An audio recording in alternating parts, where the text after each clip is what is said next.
Hey guys, it's Purity Sin here, and I'm going to be doing a review of Monsters University.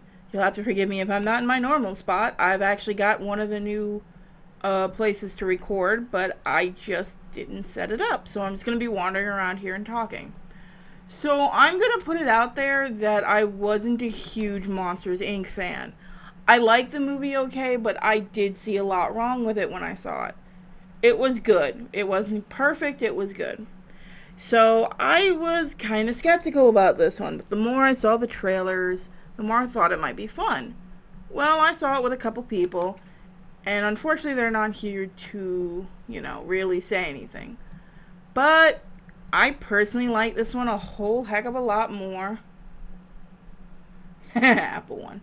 I personally like this one wonderful. A whole lot more than the first one. This one is about, of course, Mike, and I cannot remember the other one's name. Something Sullivan. I'm sorry, I never can remember his name. In college. I like the voice acting, of course. I like the voice acting in the first one, so that's not saying much. I was a fan of how they didn't start the characters out as... Oh, god bloody darn it. I was a fan of how they didn't start them out as friends right away. How they started out not liking each other. The whole story really is that Mike wants to be a scarer, but, he's too small. He's not scary. Which we've all had that. We really want to be something, but we're either too tall, too small, too fat, too thin. We don't have a good enough voice. You know what I mean. Everyone wants to be something that sometimes they just can't be. Which is understandable, and the way they get around that is great.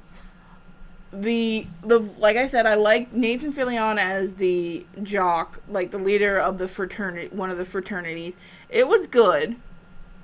They didn't do much with that stuff. Like, they kind of mentioned another university early on, and it did set up how Mike met Sullivan, but not fully. Like, I thought they were going to do something more with that than what they did.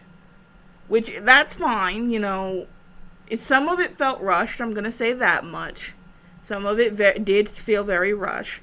But, what are you going to do? You have a certain time in which you can do it.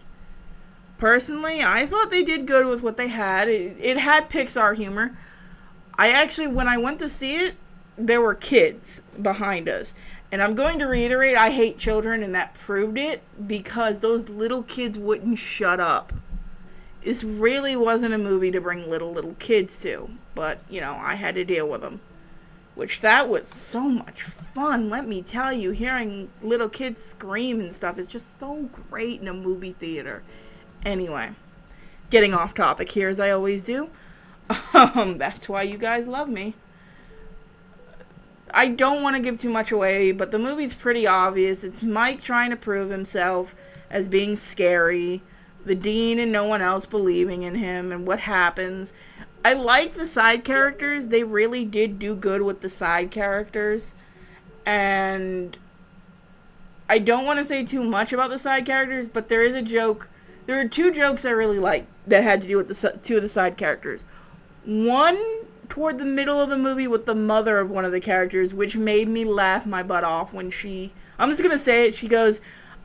I'll be here in the car just listening to my tunes, and she starts playing metal music, which had me laughing so hard. I don't know why I found it as funny as I did, but that was good. And there's a scene at the end. There's a joke at the end. You guys will get really an adult joke. It's not a kid's joke. It's an adult joke. And as we know, Pixar loves to sneak those in. It was a really well done joke.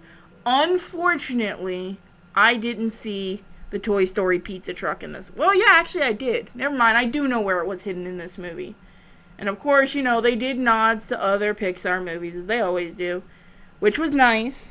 Of course, they had the voice actor that's in every Pixar movie, which was great. You actually get to see his character from the first one and what he was doing at first, so that was nice.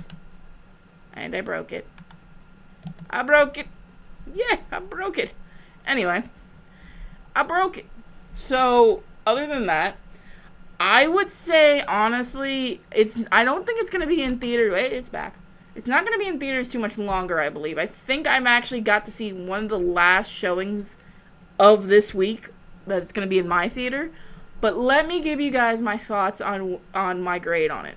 I'm going to grade this as a typical Pixar movie, from their best to their worst.